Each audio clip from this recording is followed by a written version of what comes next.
All right, welcome back, my friends. It is time for another reaction video to a Motorweek Retro review. I've got a big thank you to one of my viewers who reached out to me on Facebook and told me about this one. I would have never noticed it because this was from 2015. It is the 1994 Russian UAZ Sport Utility and Light Truck. Wow, I had to do this one because, come on, an old Russian sport utility vehicle. I know nothing about it, and like all of these reaction videos, I don't watch them in advance, so I don't know what to expect here, except this is right after the fall of the Berlin Wall, and I suspect that this thing has all of the refinement and luxuries of a Series 1 Land Rover. I actually looked it up right before I got on here, and turns out UAZ still exists. They successfully made that transition, and they still continue to build vehicles. In fact, I think their Patriot looks kind of cool. So, forgive me, my Russian friends, for not knowing that the company still exists, but it's not like it ever comes up in conversations here. So let's look and see what Motorweek said back in the day. Well, hello and welcome again to Motor Week. We're glad to have you with us. In every age, there are always people who long for the good old days. And in this age of luxurious sport utility vehicles, what some folks wish for is a simple, rugged machine like the original Willys Jeep.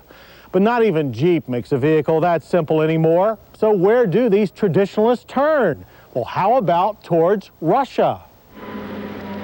So let's just pause it for a second, and that 94 Isuzu or Honda, excuse me, behind it was considered luxury. I mean, that's a kind of a joke looking back 30 years now that those were considered luxurious, where they were incredibly truck-like compared to what our SUVs are today. So this should be entertaining. Luckily, potential buyers won't have to go to Russia to get their hands on one of these back-to-basic cruisers. Although they've been made in Russia by the Ulyanovsk automobile factory since 1941, these two Uaz models will soon make their way to our shores with a debut set for the upcoming New York Auto Show. I've got to ask, if you're familiar, if you're from either Russia or if you're from Europe, is that how you pronounce it? Is it Uaz, or do you pronounce it UAZ? Like I'm kind of curious, honestly. I did look up the name. It's about that long, and I'm not going to try to pronounce it out of respect for not butchering it.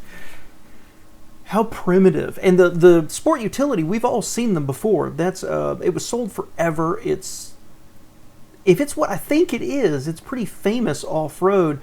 But if you ever see, certainly from past years, movies where you've got Russian forces and they've got some kind of Jeep they're driving, it's always one of those. So we've all seen them before.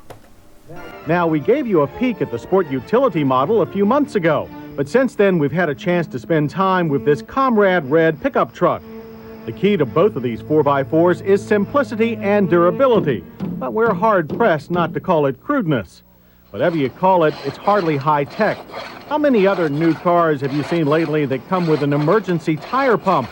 Or better yet, a hand crank, which fortunately we didn't really have to use. Other details like the exposed rivets and welds and the bare metal interior make it easy to confuse the truck's uncompromising utility for shoddy workmanship. But don't let its looks fool you. This is one solid truck. We haven't seen a steel body this thick since Ike was in office. Interior amenities are few on both models. Aside from a speedometer and other necessary gauges, the driver needs only worry about wipers, headlights, and heat.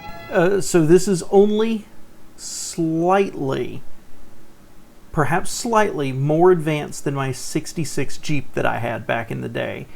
Same idea, you know, dashboards, painted metal, gauges, knobs, no real ergonomics at all, flat seats. This is cool. This is cool. The last of which can be a challenge. The climate control system consists of, besides the obvious roll-up windows, a weak fan pushing lukewarm air through a Rube Goldberg assembly of ductwork. How its drivers survived the Siberian winters for 50 years, we'll never know. Now, our test pickup had been converted to LPG as a test for fleet applications, While it ran just fine and it had a good 150-mile range, we still had a few scary moments due to the scarcity of public filling stations. Power for both models will eventually come courtesy of a modern GM 3800 V6. Until then, the Motivator is a home market 2.4-liter inline-4, pumping out 91 horsepower and 127 pound-feet of torque. While that's enough to get the job done, speeding tickets won't be a big worry, as our top speed testing resulted in a whopping 68 miles per hour. Acceleration times were frankly too slow to time. Worth highlighting, though, is the Uaz's off-road prowess. The only thing to slow our orange Billy Goat was an especially slippery mud pit, but even then it never left us stranded. Road manners were about... I love it. I love it. It couldn't go up the hill, so it just backed back into it.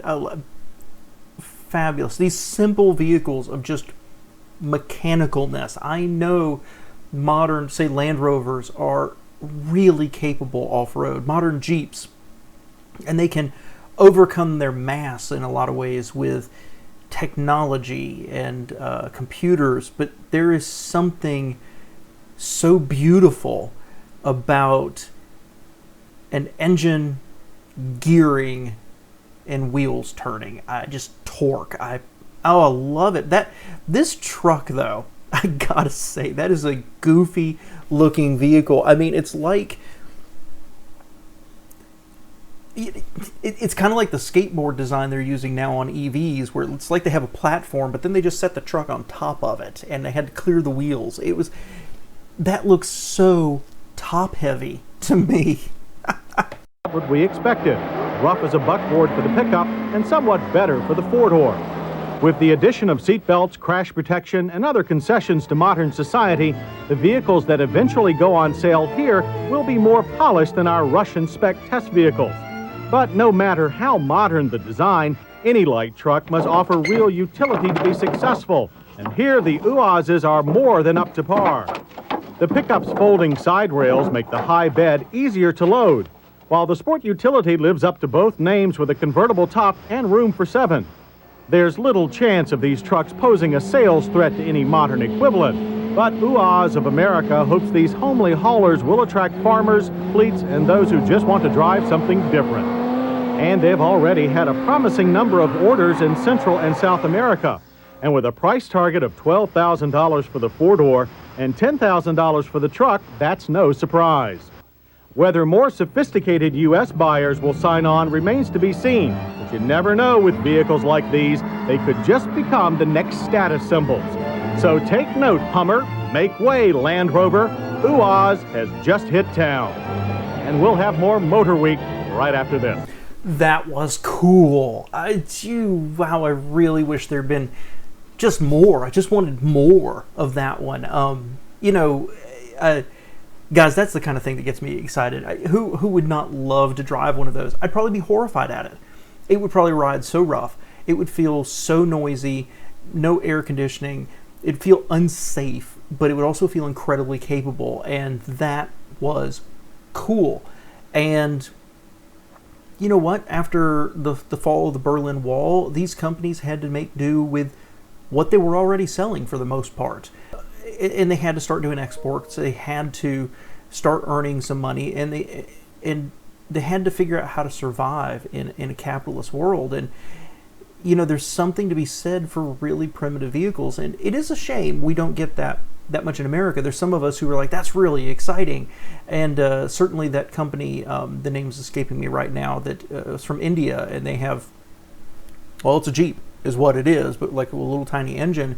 And at one point they were going to be bringing it here to America. It would have been super primitive.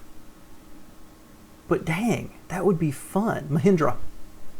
And but then they come here and they just don't get a lot of take-up. I think Mahindra brought some stuff here that is not for road use, if I remember correctly. So, I could totally see Russians buying this out of a sense of loyalty. And, maybe it was less expensive and couldn't afford the newer stuff that would have started coming in from Europe. And that gave this company enough to continue to survive and come out with new models and redesign and continue. And that's just really, really cool to me. There's something awesome about those old Russian vehicles, whether it's the Trabant or was it Vaz, or this, that they're horrifying in some ways. They're so primitive. They are, you know, the Western world, the Western European and American, we left that quality of build behind 30, 40 years before. We discovered the magic of putting a cover on the door, for example.